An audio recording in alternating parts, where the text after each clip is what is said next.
that can either turn genes on or off.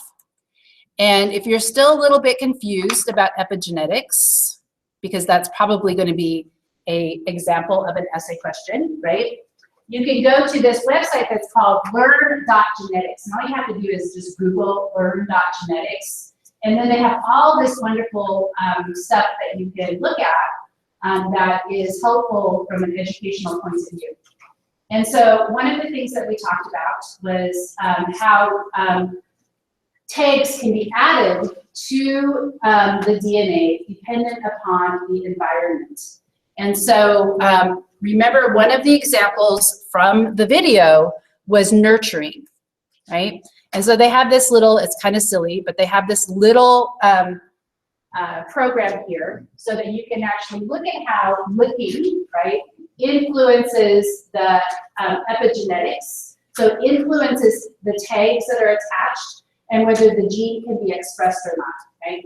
So we'll start here.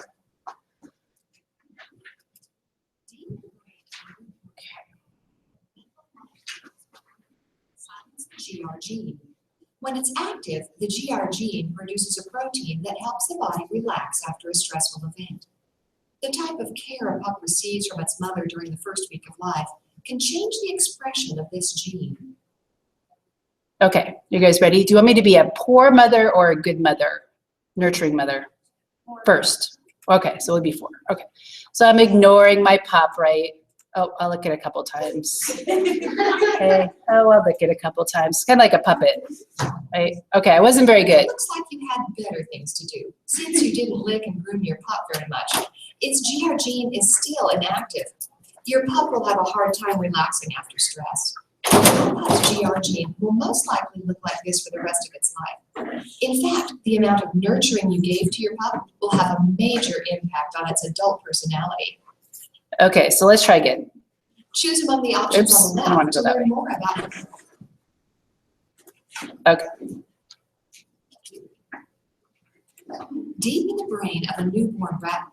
Okay. Oh.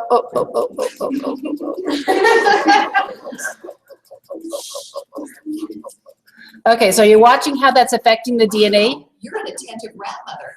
It's surprising your pup has any fur left on its body. Grooming has seriously activated your pup's GR gene.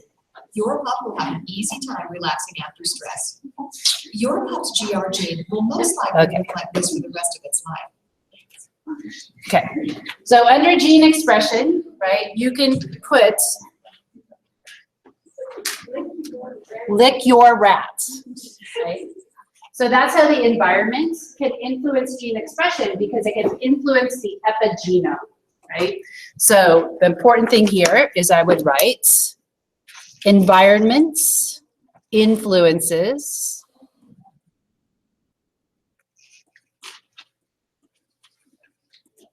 gene expression by altering the epigenome. Right? And remember, the epigenome are those tags that bind to the DNA and can either cause the DNA to be tightly wound or loosely wound, and that influences whether or not the enzymes can get into the DNA and actually bind to it and cause transcription to take place. Okay. So I also mentioned that there are genetic switches.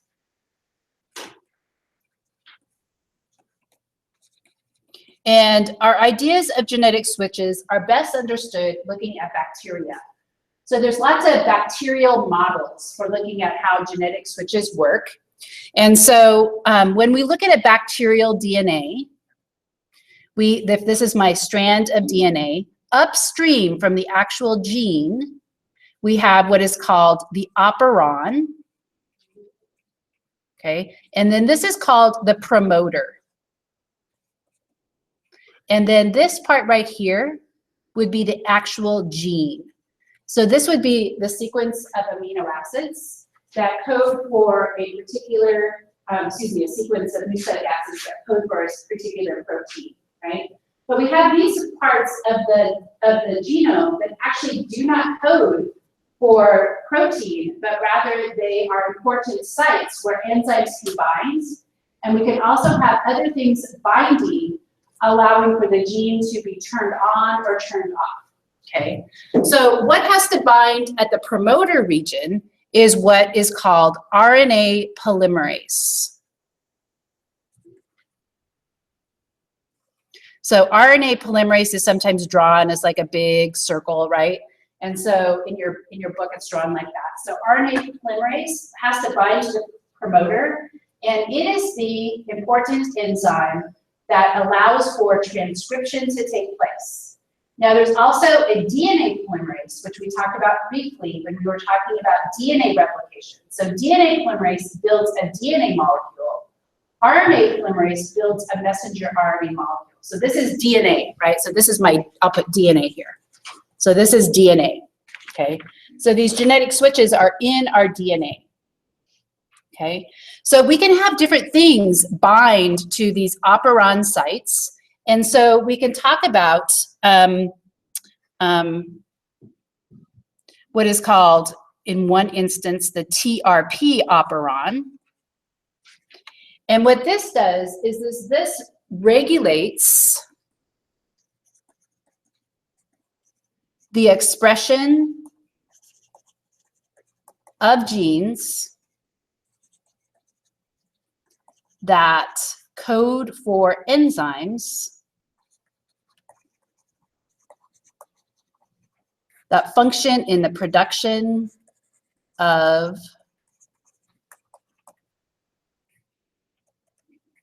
the amino acid tryptophan. So that's why it's called TRP. So this is the tryptophan.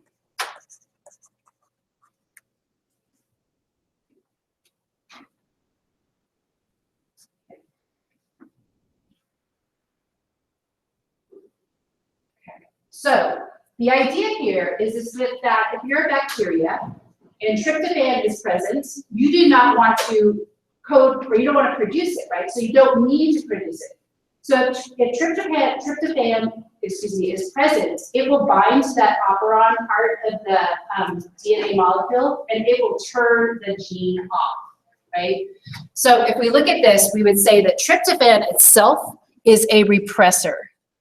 So if tryptophan is present, right, it turns the gene off.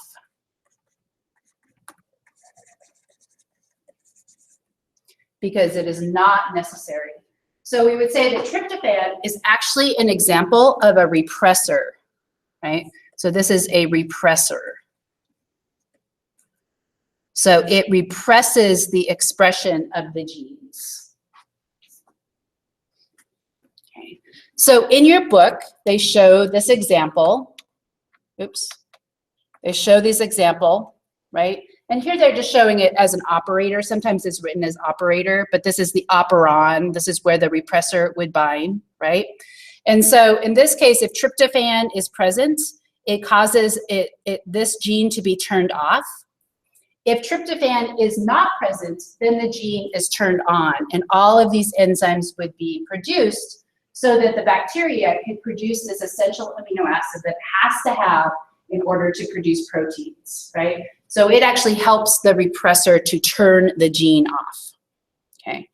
So we have another example, and this is sometimes referred to as CAP, right, operon. And this is an operon that is produced if there is not enough glucose. So if there's not enough glucose in the environment of a bacteria, then they have to resort to producing energy from other types of molecules. So when we look at this CAP, that stands for catabolic, so breaking down, right? Catabolism is breaking down, activator protein. So this is catabolic activator protein. Okay. So this is produced when glucose is low. and it turns on the genes of enzymes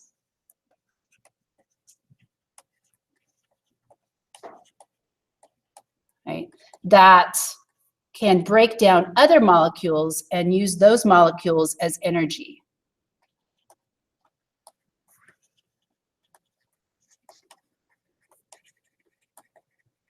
So this is an example of an activator, right? So rather than a repressor, we would say that the cap is an activator.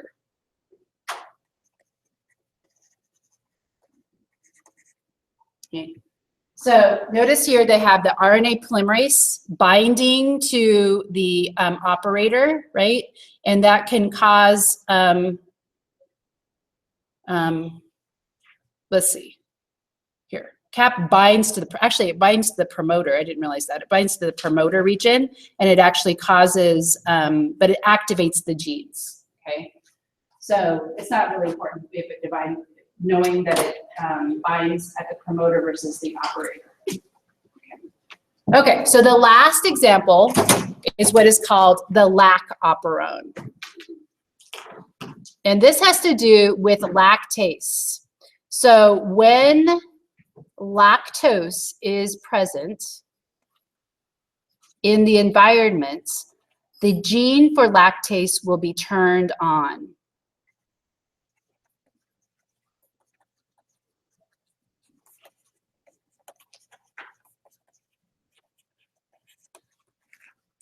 Right.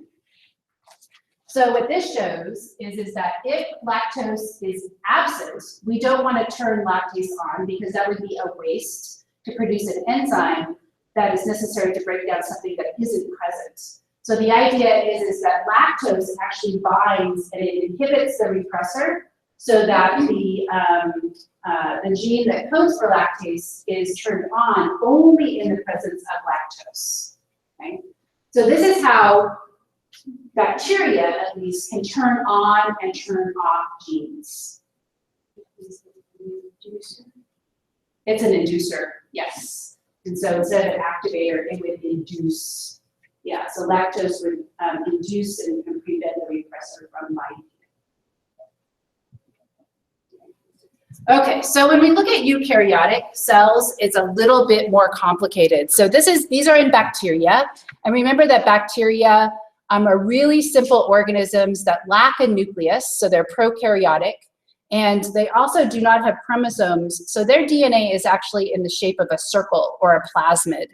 And so when we look at the eukaryotic cells, you'll see that it's much more complicated, right? So if you were going to take a class, like a 300-level class in genetics, then what you would do is you probably have to learn, I'm sure these days, when I took genetics, you didn't even really understand this, so I didn't ever have to memorize it, right?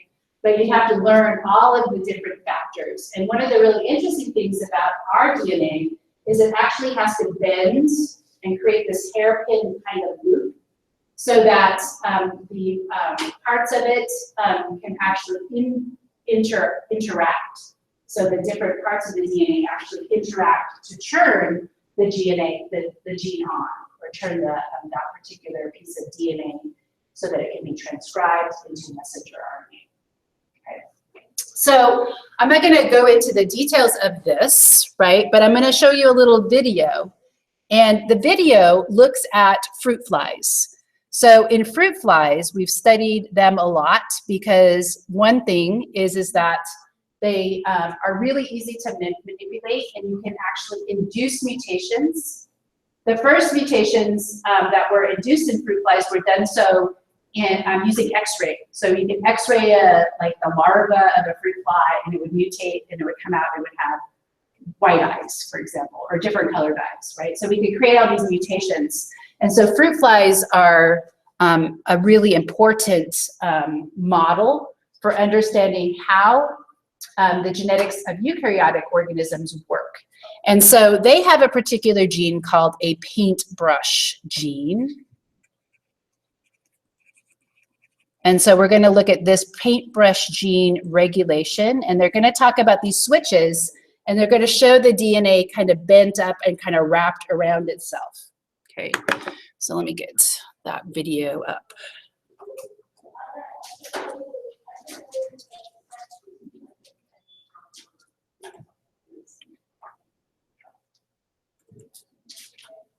I think Darwin would have been delighted to know that we can find it. Oh, there they are. Us to uncover what Darwin never knew. We have to start again. The first tantalizing Oh, clues well, it would help if I come move it from over. those life forms that Darwin had studied. Gotta find the. Phenomenon we want to understand would come from those life forms that don't. It's not the number of genes that counts. It's not the genes you have, but how you use them that generates the great diversity of the animal kingdom. Finding out just how these same genes are used to create such amazing diversity has been the work of Sean Carroll and an unlikely hero of modern science,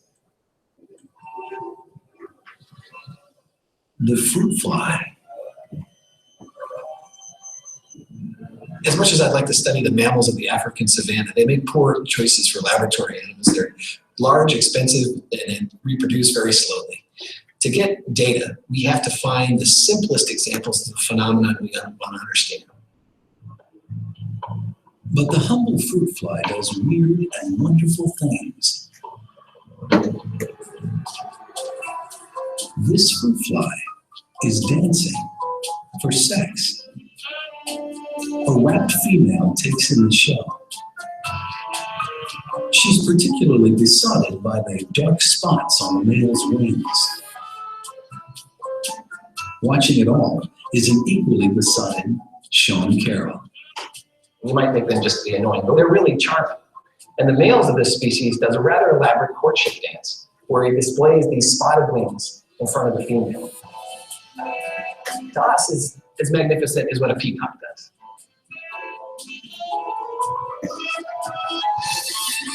But in some species of fruit fly, the males don't have wing spots. So there's another fruit fly species that is different from the spotted species in two important ways. It doesn't have spots on its wings, and it does a lot less dancing. Here then is a classic evolutionary puzzle. Why does one type of fly have spots and the other doesn't? Sean Carroll wanted to know. What is going on in their genes that makes them different? So we wanted to take apart the genetic machine for making wing spots to understand how those wing spots evolved.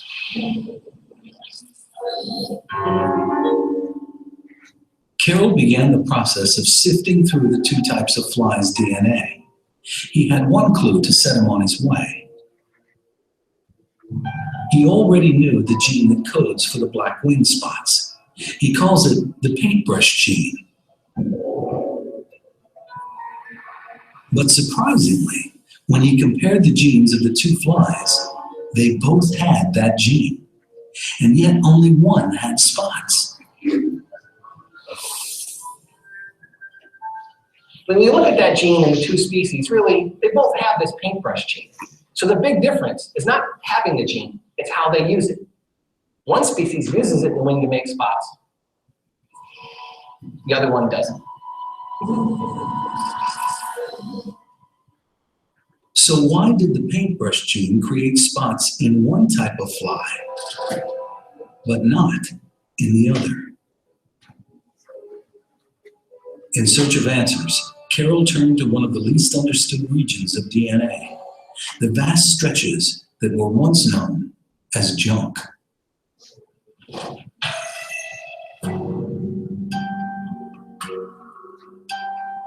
It has been called the dark matter of the genome. Mysterious, uncharted, strange.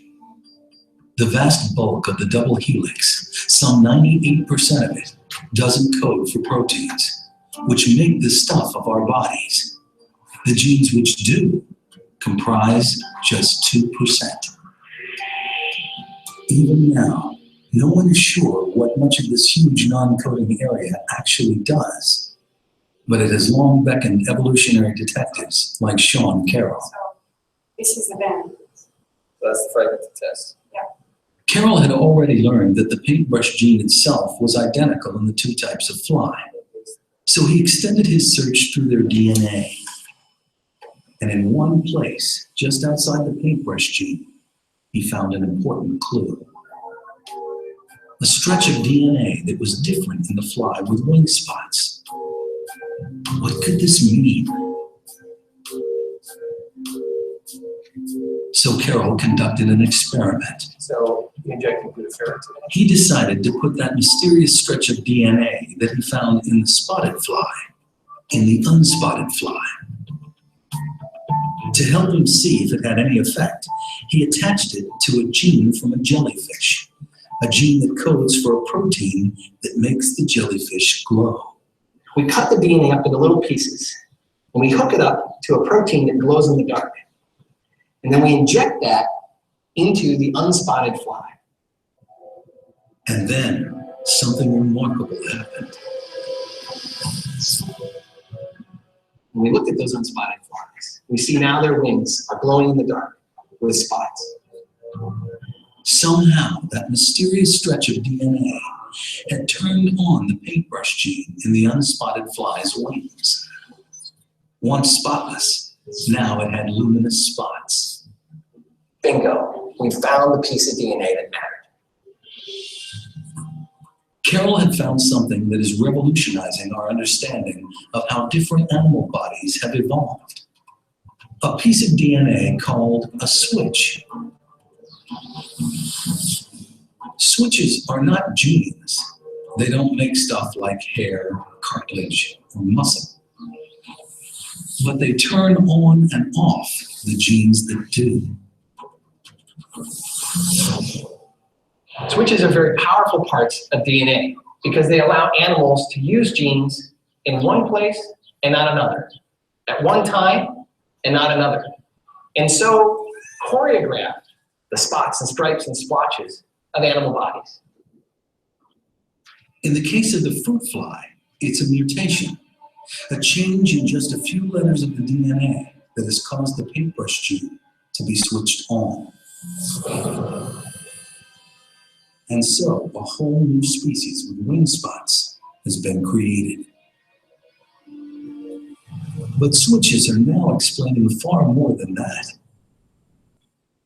They are helping to solve many perplexing evolutionary questions, like how one creature can become another creature by losing its legs. Okay.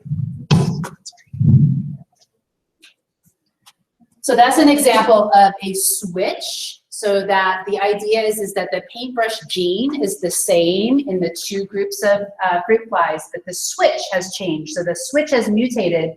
So either the paintbrush gene is turned on or the paintbrush gene is turned off. Okay.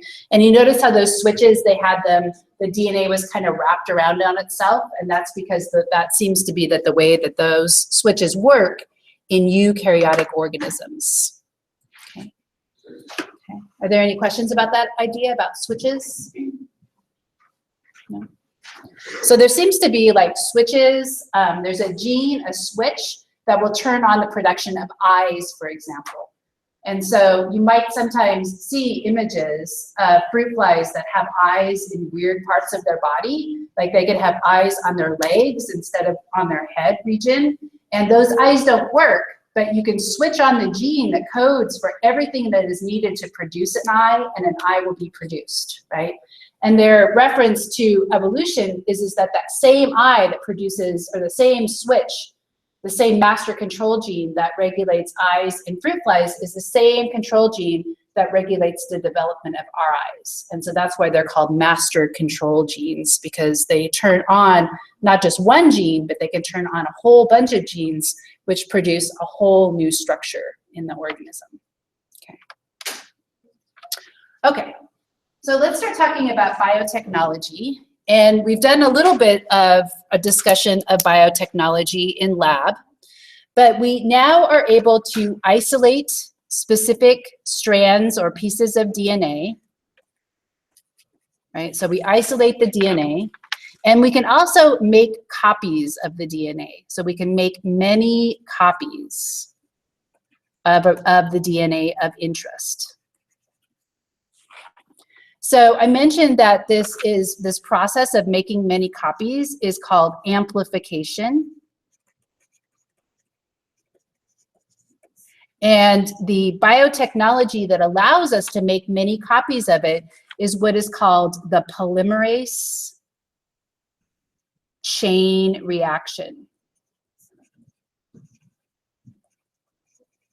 So the polymerase chain reaction is actually done in a machine that is called a thermocycler.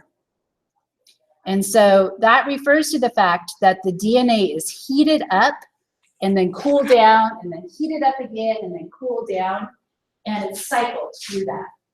And so when you think about the DNA molecule, remember that between the two strands of the DNA molecule, we have hydrogen bonds. And hydrogen bonds are those dotted lines, right? And it's relatively weak bonds.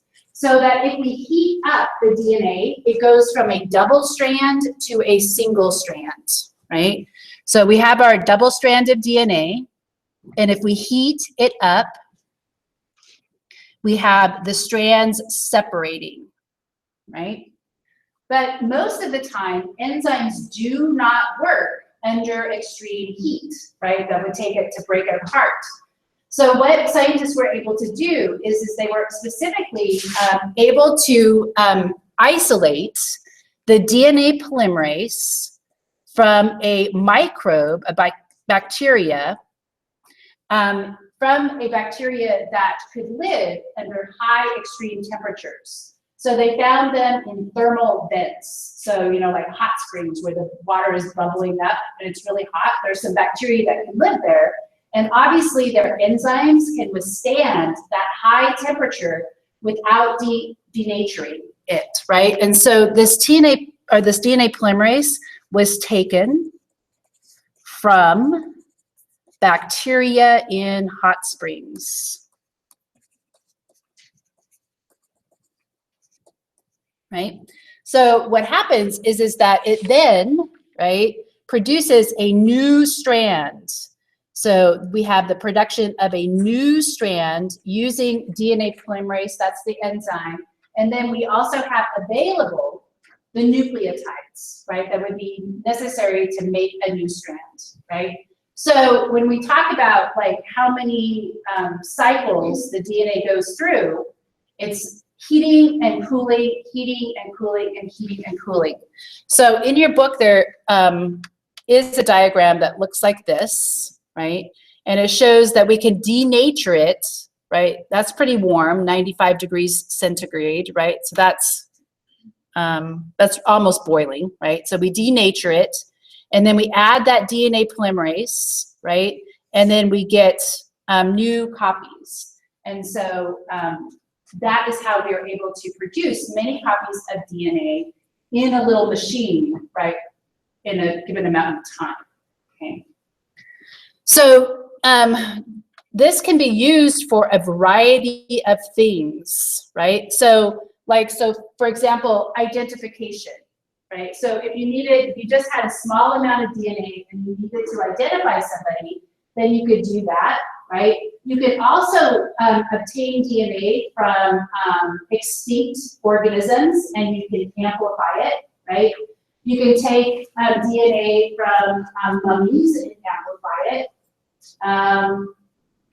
Where's mother? Oh, this is kind of interesting. You can take DNA from, like, if you have endangered species, like say you have the skin of an endangered species, right? And you could take that DNA and you can amplify it and see whether or not it was from a given source, right? And so there's many different ways that we can use the polymerase chain reaction, and when we amplify the DNA, we can do different things with it, okay?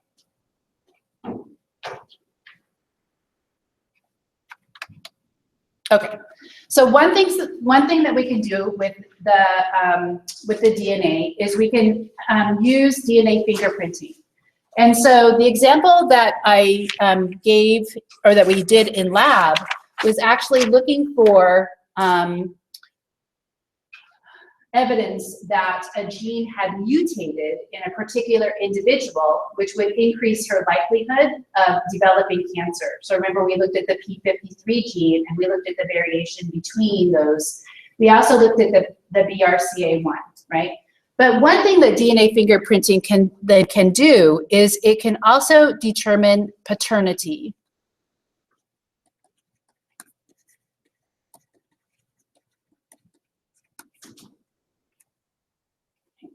So it can be used to determine paternity. And so what you would have to do is you would have to take sequences from the child, from the mother, and from the possible fathers, right, if there's more than one.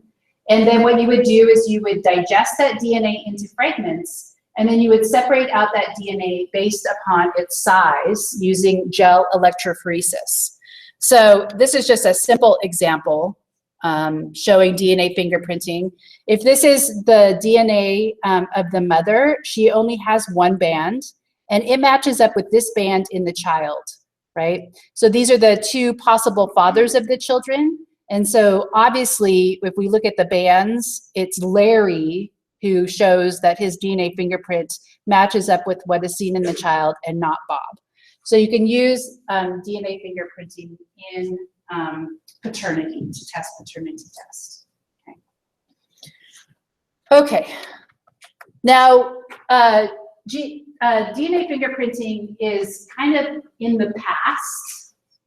Scientists still use it quite frequently when they're first studying a particular gene. But now that we know about so many different genes, now we have different ways to test for genetic diseases and genetic traits. So when we do genetic testing, we're looking for particular sequences within the entire genome. So we identify particular sequences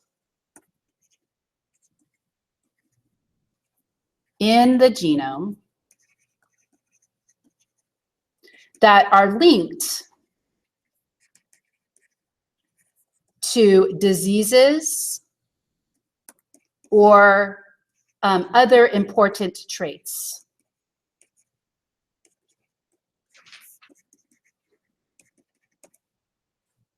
Right? And then we create what is called a DNA chip.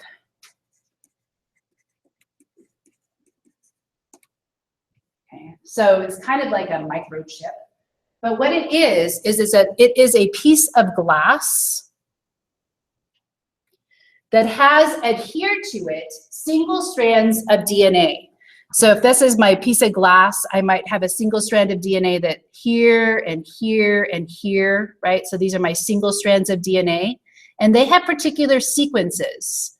And this is kind of an oversimplification of this.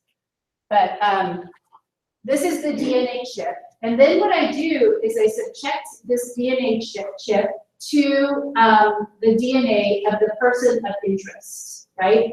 So if there happens to be a complementary sequence, so let's say that this is A, T, G, and C, that's a G, G and C.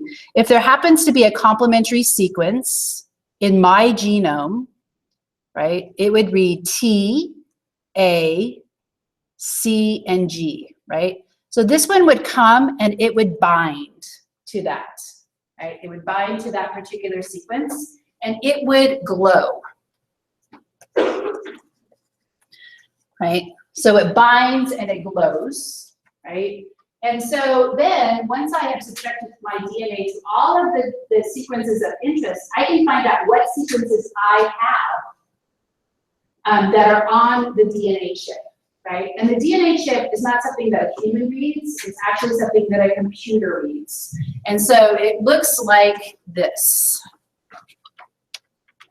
Okay, so this is the DNA, the gene chip, right? And so each one of those sequences that is on the glass and adhered to it is called a probe, right? And then I would subject this chip to my DNA after it has been digested. And then where my DNA binds to it, that says that I have that particular sequence, okay? So this is what they use when they do the direct-to-consumer testing of the DNA. So you probably have heard of different companies like 23andme.com or also Ancestry.com, right? These do direct-to-consumer genetic testing. Right? So if you go to their websites, you can order a kit. And right, the sample, the box that comes to you, essentially just has a test tube in it, right? And so then what you have to do is you have to spit into the test tube. And your saliva contains cells, and then what they do is that they grow the cells, your cheek cells, they grow them on a plate, and they get enough DNA. Then they amplify the DNA, and then they cut it, right? And then they have what they subject the DNA chip to, right? And so you probably have heard that you might have heard that in the media, this has become very controversial. And the controversy surrounds what kinds of things they can test for. So whether or not they can test for if you have a predisposition to Alzheimer's, whether or not you have a predisposition to Parkinson's, or if you have Huntington's disease, right? And so the idea here is that should consumers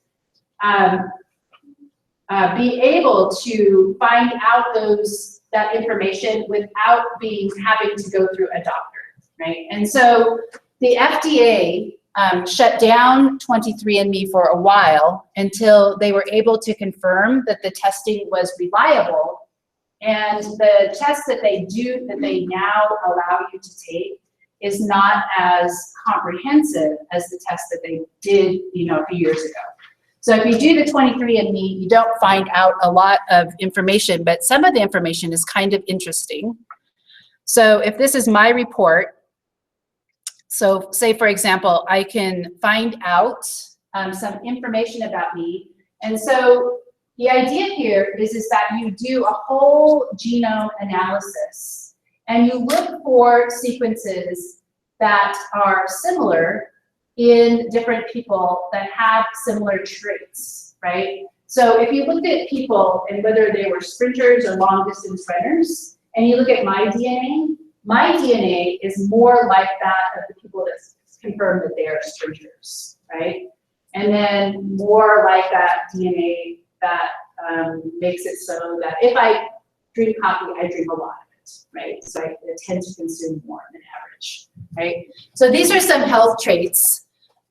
We also can look at traits like the ability to taste, that PTC paper, my facial features, so dimples versus cleft chin, that kind of stuff, right? I'm not sure which one this is. Oh, my ears, whether I have the earlobe type, my eye color, cleft chin, dimples. So this is kind of interesting to see what my DNA predicts compared to what I have.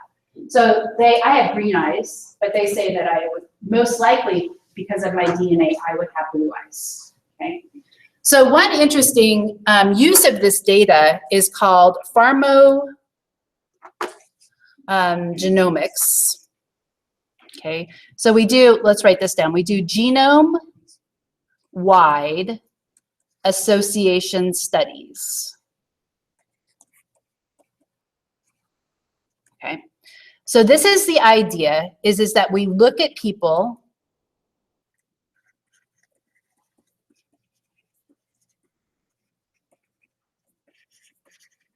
genome of people with particular traits or diseases versus those people that don't have the trait versus those people who don't have the trait, right?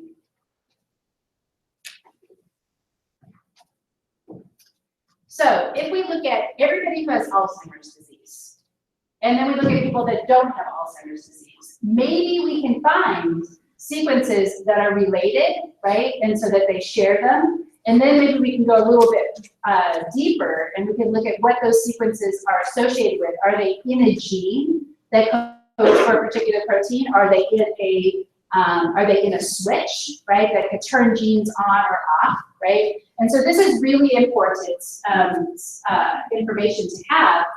And so places like 23andMe are hoping that people will do their tests, not so much to find out about themselves, but what they're hoping for is to develop a huge database, right? So what they really want me to do when I'm on their site is they want me to take all of their little, let's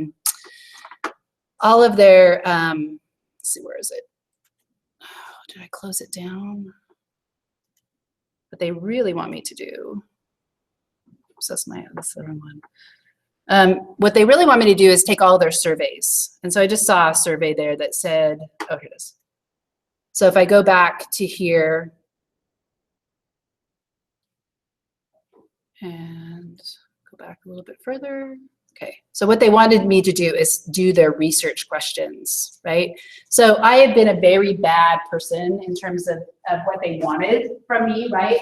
Because I actually haven't done many of their surveys, right? So what they're trying to find out about me now is how often do you have dandruff?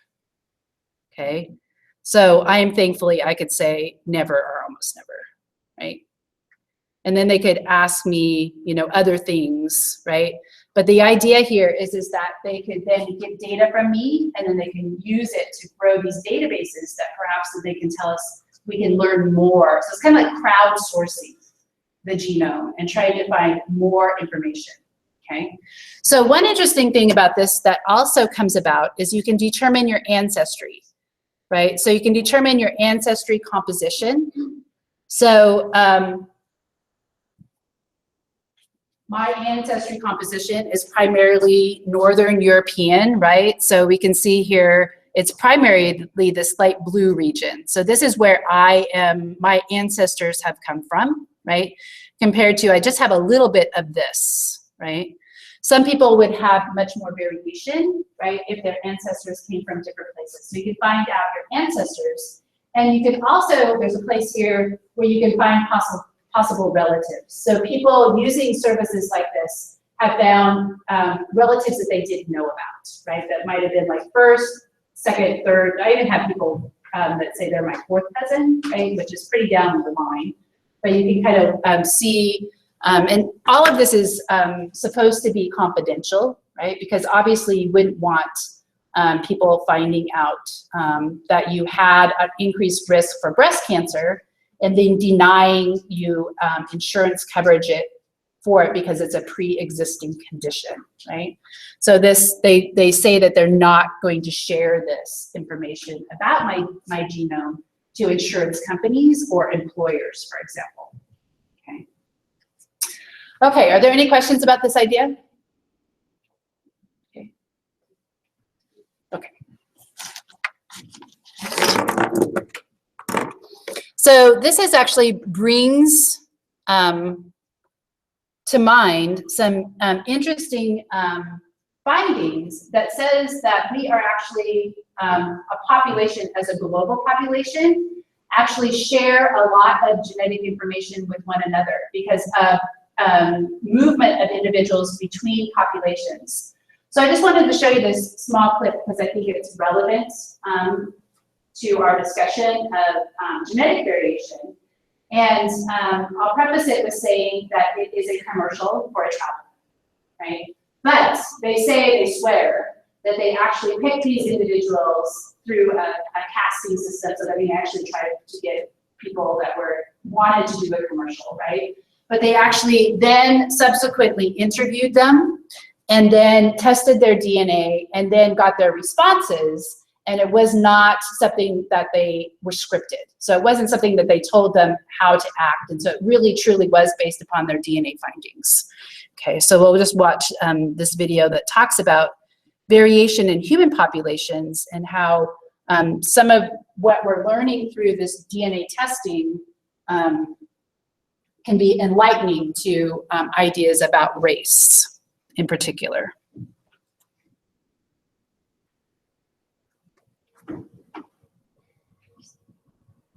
I'm proud to be English. My family have served and defended this country and been to war for this country. I'm really patriotic about Bangladesh. Well, I am 100% Islamic, yeah, definitely. This is a Kurdish wedding with my mom and with traditional Kurdish clothes. We're just proud black, so that's it. Yeah, I think we are probably the best country in the world, if I'm honest. Think about other countries and other nationalities in the world. Are there any that you don't feel you get on with well, or you won't like particularly? Germany, yeah, I'm not a fan of the Germans. You might think that a little bit. Particularly India and Pakistan, probably, because of the whole, the conflict. Because I have this side of me that's like, that hates Turkish people. Not people, but the government, but French. No. You're just the best, it's just fact. I'm more important than you. I don't know you, but in my opinion, I am strong and I am more important than a lot of people.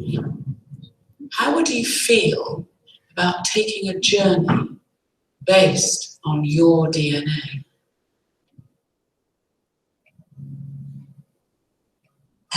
Yeah, I feel very intrigued. What could you possibly tell me that I don't know? So do you know how DNA works? So you get half from mum and half from dad, so 50% from each of them, and they get 50% from their parents, and back and back and back. And all those little bits of your ancestors, they filter down to make you. I need you to spit in this tube for me. They spit up to the little black line. That's a lot of spit. Right, the story of you is in that tube. What's it going to tell me? It's going to be, oh yeah, you're French, and wait, your grandparents are French, and wait. 100% Bengali, solid Iraqi. I'm Cuban. You're going to tell me that I'm English? No, I've told you.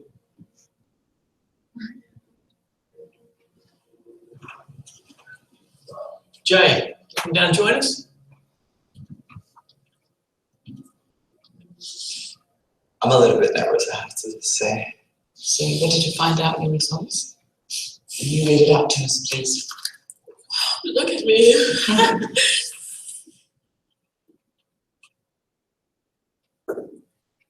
Oh my God. Oh, wow. Shit, I didn't expect that. All of them. Whoa!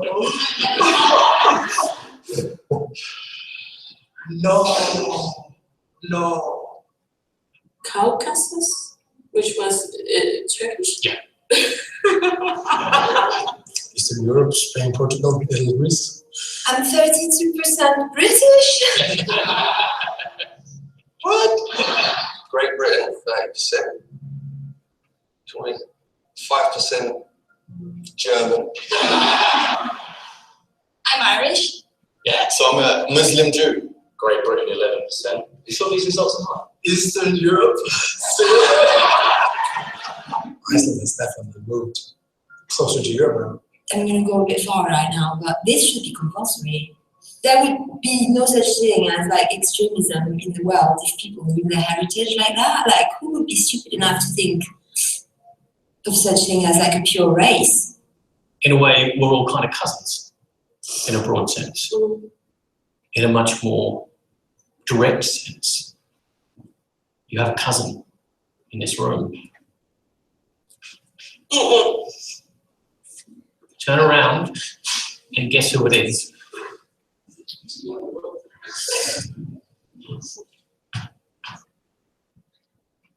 What?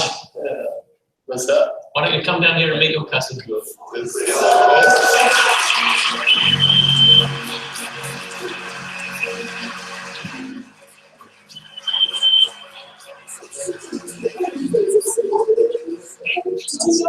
I did no idea. It's like, my heart's pounding right now. That's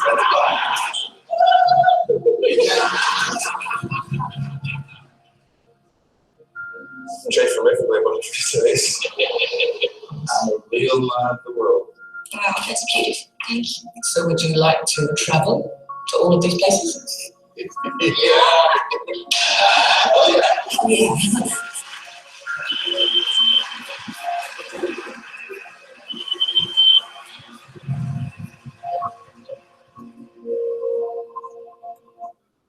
Okay.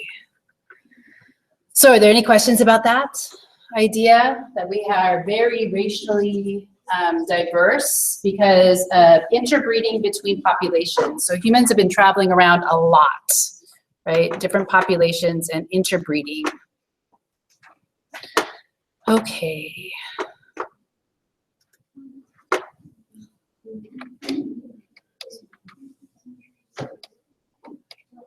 Okay. So the next thing we want to talk about, or I want to talk about, is the idea of molecular cloning. And when you think about cloning, you think about making an exact copy, right? So we want to make an exact copy of a DNA, and we also want to make an exact copy of a protein. And so an example of molecular cloning is where we take DNA and we insert it into a bacteria. So for example, you can take human DNA and we insert it into a bacteria. The bacteria reproduce and they make many copies of that human gene, but they also produce human protein.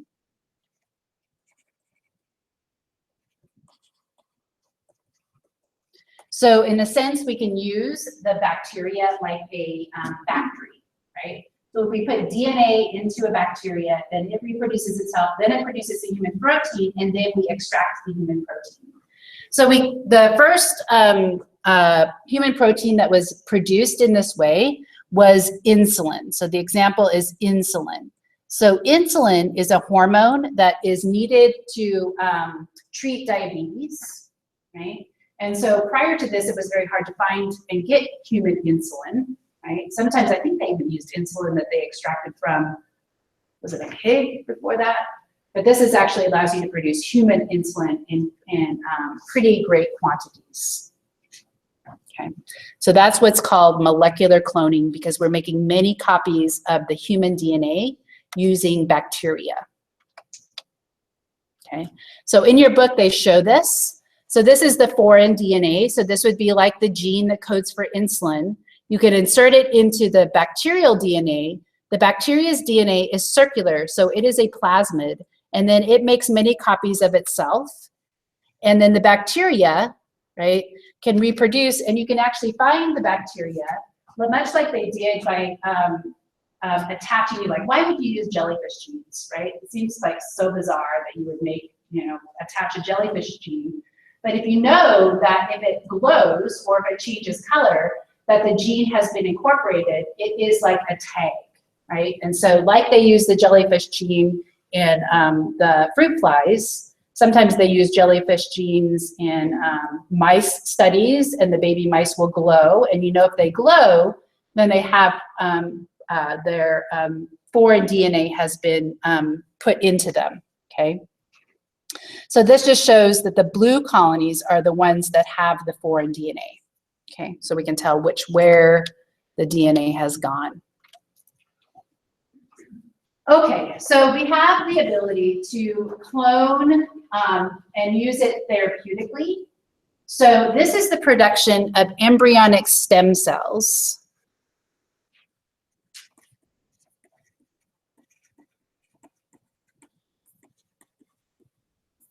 That are identical to the donor. Identical to the donor.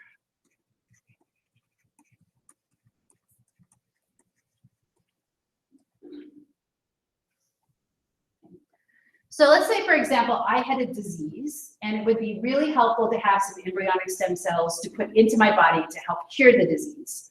Or if you had a child that has a disease and they need some embryonic stem cells. So what you can do is you can take a somatic cell, right? So this would be like a body cell. This could be a skin cell, right? This is my somatic cell. This is the donor, right? And we take the nucleus out. So we remove the nucleus.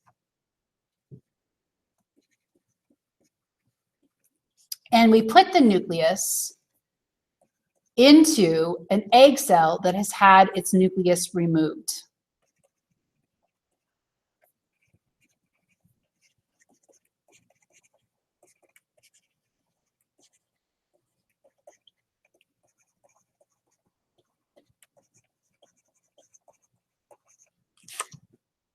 Right, so we have an egg cell.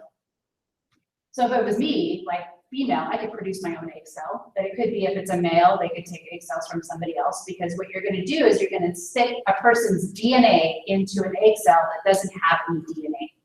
Okay. Then what is going to happen is that we're going to then get that cell to divide so that we can then produce a multicellular embryo. Okay. And then we take these cells and we put them back into the donor. So we put cells into the body of the donor. Okay. So that would be an example of therapeutic cloning. Now, potentially, you can see that if we let this embryo survive, right, and we put it back into a surrogate, that this embryo could theoretically develop into a whole new individual, right? So that would be taking a step further, and that is what is referred to as reproductive cloning, okay? So reproductive cloning is specifically the desire to produce a whole other individual that is genetically identical to the cell that was taken from the donor. So the first organism that we know that was successfully cloned reproductively was the sheep, right? A sheep, and the sheep's name was Dolly. So Dolly was actually the clone. Okay, so she was actually the clone of, let's see, we'll just put clone. She was the clone. And the donor cell was actually a mammary gland cell. So we had the mammary gland cell of an adult sheep, and that is what the nucleus, so that's where the nucleus came from.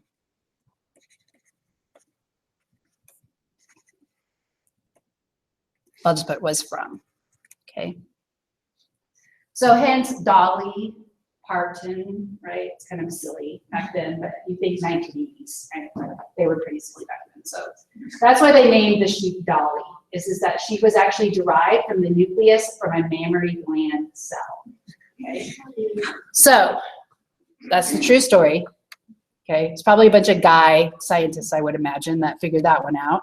Okay, so the way that they did this is they used different breeds of sheep to make sure that they actually got an offspring that was genetically the same as the donor. So this is the nucleus, right? They take this nucleus out and then they put this in, right? And so if the sheep was this, right, it would mean that the donor, that the sheep wasn't a clone. But because the sheep came out, right, and here's Dolly, and she was not like the surrogate ewe, and she was not similar to the egg cell that was taken from the surrogate, then we know that she was actually a clone from the female that donated the nucleus from the mammary gland cell. Okay. So the reproductive cloning, that's like with the surrogate? Yes, yes. So you have to have a surrogate, right? So you're going to put the embryo back. So I'll put the embryo is placed into a surrogate. That's a good point.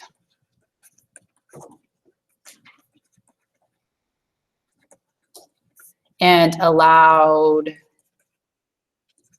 to develop. So obviously we have all kinds of rules, right? in our country, we're not allowed to reproductively clone like a human, right? And it's under stringent, right? But then there's other countries that keep claiming, oh, we've done it, right? We've done it, we were able to do it. But then we actually haven't been able to verify the fact that we've actually cloned a human, right? The bad thing is that the clone didn't live very long. So this died earlier than expected.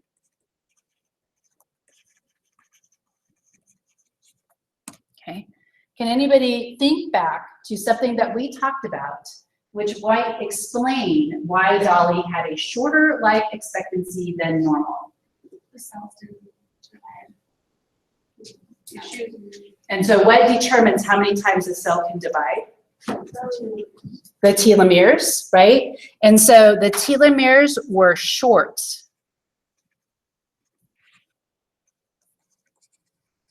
Right? Due to the mitotic clock. Right? So the cell, the nucleus that Dolly was derived from was an old nucleus. It was from an adult mammary gland cell. And so the telomeres on those chromosomes would have been artificially shortened, right? And so we would expect that any clones would have that problem. And the older you take the DNA from the donor person, the more of a problem that you're going to have, right? So if you try to clone somebody who's in their 60s, right, their telomeres are like short, right? So you'd have to somehow get their telomeres to lengthen back out again if you wanted to clone somebody old, okay? Okay, so that's the idea of cloning. Okay. So now we have the idea of genetic engineering. And so genetic engineering, like it said, is using biotechnology to change the genes. And so anytime we change the genes, this is a type of genetic engineering. An example of genetic engineering is what is referred to as transgenic animals. There are also plants, right? So GMO, genetically modified plants, right? But we could talk about transgenic animals. And so, like the bacteria, animals have been used to produce human proteins. So a good example of this is, again, in goats and sheep, where we can put human DNA inserted into the goat's genome.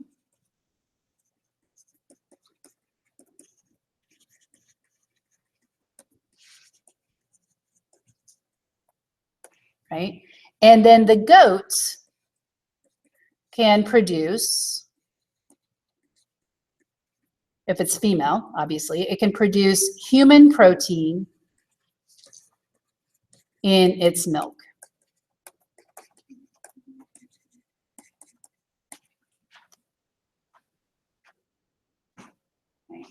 So specifically, proteins that are important for a pharmaceutical, because this is so expensive to do, right? You would think that it's got to be something that they can make money off of. So like hormones, like growth hormone or other hormones or blood clotting hormones, not hormones, but blood clotting factors can be produced in this way.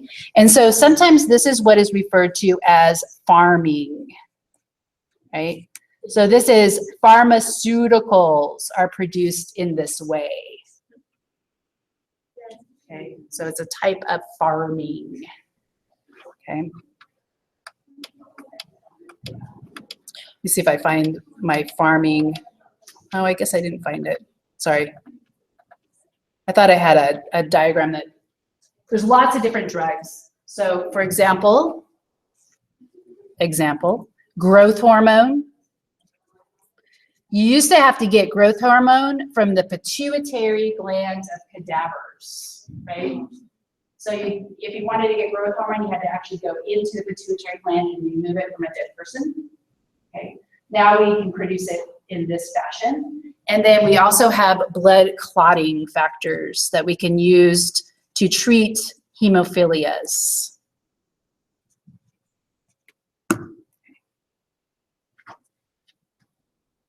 There's also other genes that they're inserting. So we now have genes that goats that can produce spider silk, right? So that is just an example. And so when you think about transgenic, that means that you have a gene from one species put into the genome of another. So let's write that down as the definition. Gene from one species inserted into the genome of another.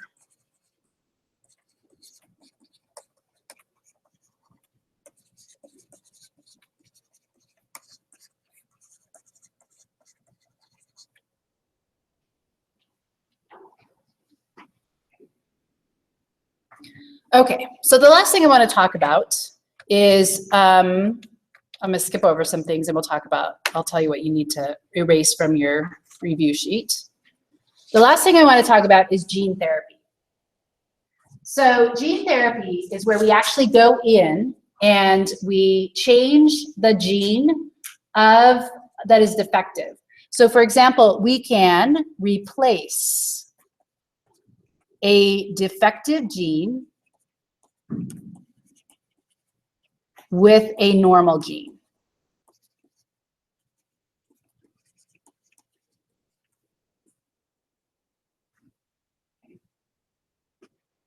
The problem, however, is if you think about us, we have trillions of cells in our bodies. And so if we started out as an embryo and we had a defective gene, that defective gene is in every single cell in the body. So oftentimes when we do gene therapy, we want to do it on stem cells. So for example, a good example of this is that we can replace a defective gene in stem cells that give rise to blood cells.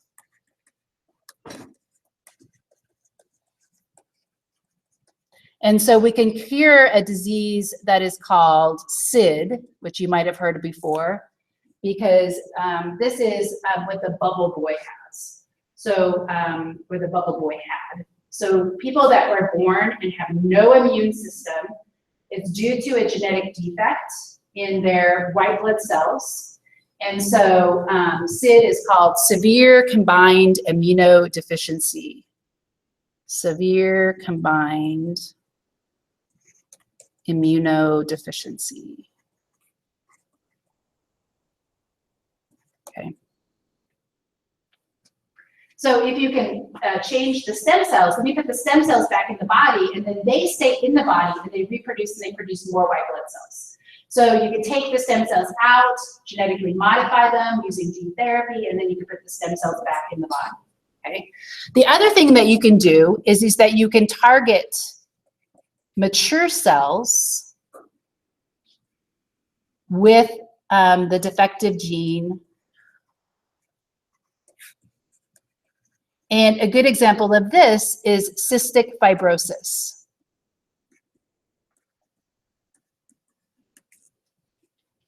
So cystic fibrosis affects the lungs, and it causes mucus buildup in the lungs, and it generally leads to people dying at an early age because of lung issues, including pneumonia. So what they sometimes do is they use an inhaler. And so the inhaler has a virus with the normal gene. So what they do is they use the virus as a vector to transfer the gene from the virus into the normal cells that line the respiratory tract. Okay, so the virus inserts the gene into those cells.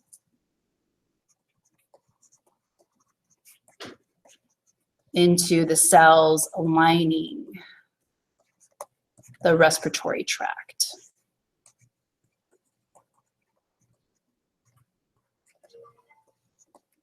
Okay. So that would be an example of gene therapy. Now, there is a brand new technique that probably isn't even in the textbooks yet, but you might have heard of it, and it is called CRISPR. which is an acronym for something. I'm not sure, I don't remember what. It's kind of a long CRISPR. That's an I, CRISPR, right? And this uses an enzyme to edit the DNA. So rather than having DNA and inserting it into the defective cell, right, you could then actually use this enzyme, insert it into the cell, and then use it like a pair of scissors where you would cut out the defective gene and then you would put the normal gene back in. And so this is what is referred to as genome editing. And so this is genome editing. And this is the latest, kind of the biggest and latest biotechnology that has been developed. It's got lots of interesting applications, okay? So the last thing we're gonna do is I'm just gonna show you a little video that shows and kind of shows how CRISPR is used. Okay, if you search for CRISPR on the internet, there's tons of stuff on it, because everybody is very interested in its applications.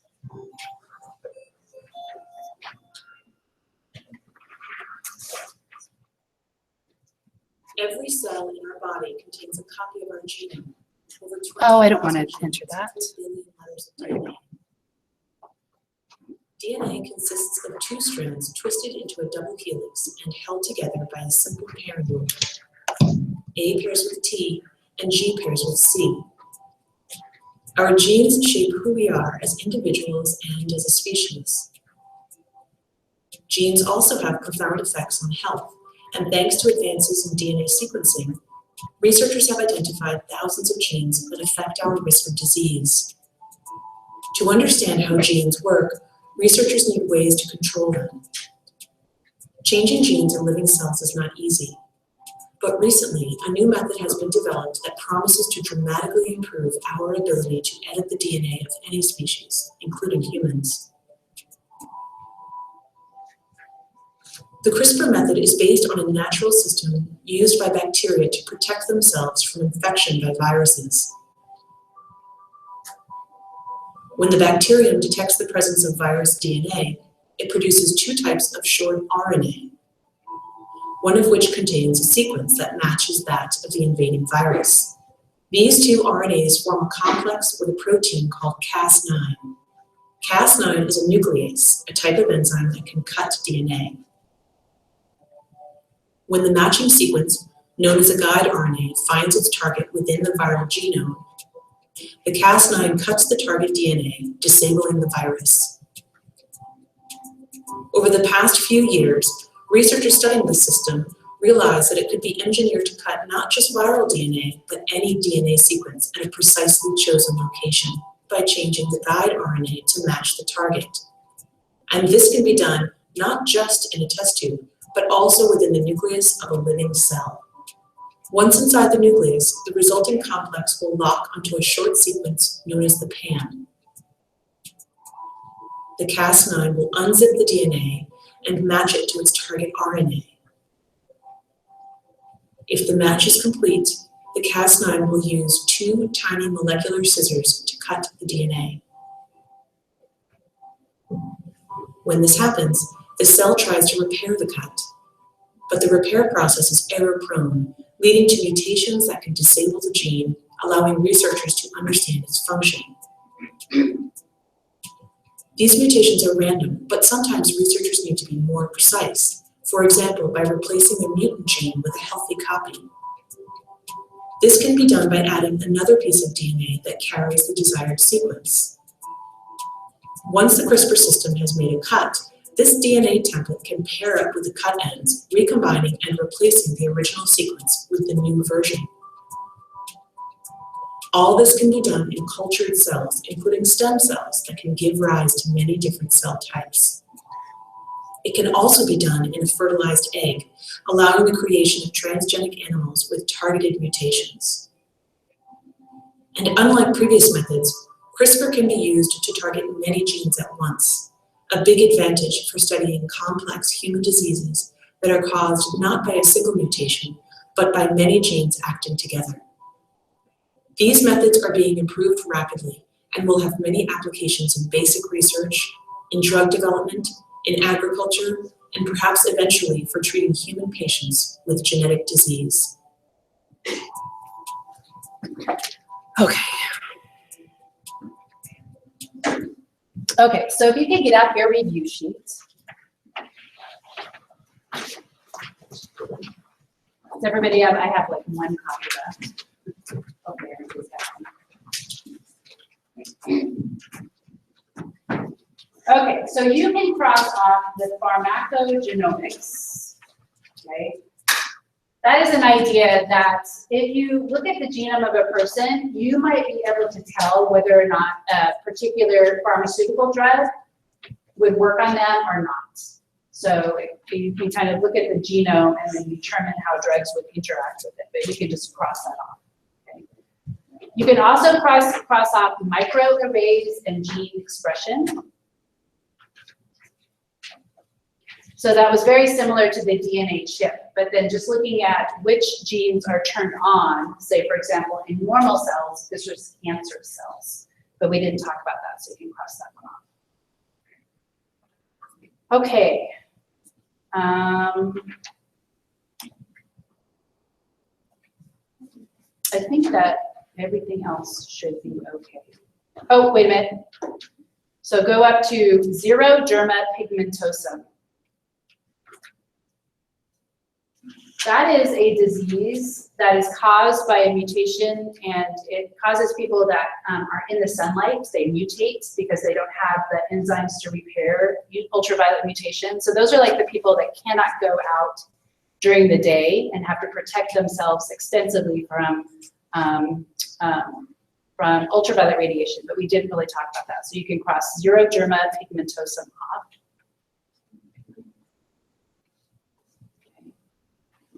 You can also cut off or do deletions and additions. So you can cut that, let's just get rid of point mutations. We didn't really talk about that. Deletions and additions. So you can cross those off. Oh gosh, there's a bunch of them. Sorry about that. So we didn't talk about thymine dimers either. Okay, so starting at the top, we did talk about mutagens. We did talk about thymine dimers. You can scratch out point mutations, deletions and additions, and xeroderma pigmentosum.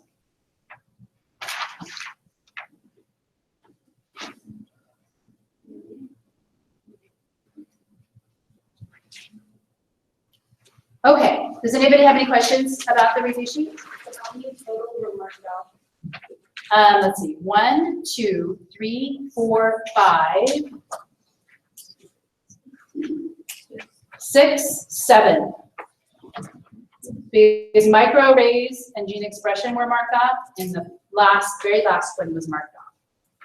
And then, let me see, 1, 2, 4. Oh, no, that's right. So 4 on the top.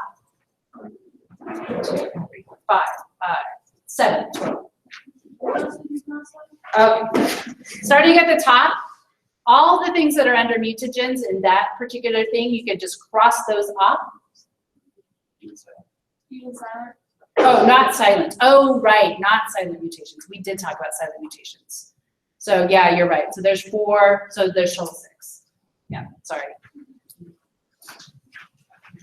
Okay, so I will see you on Tuesday, and make sure that you get your extra credit turned in, uploaded to that Dropbox, and then also make sure that you bring your lab notebook to class.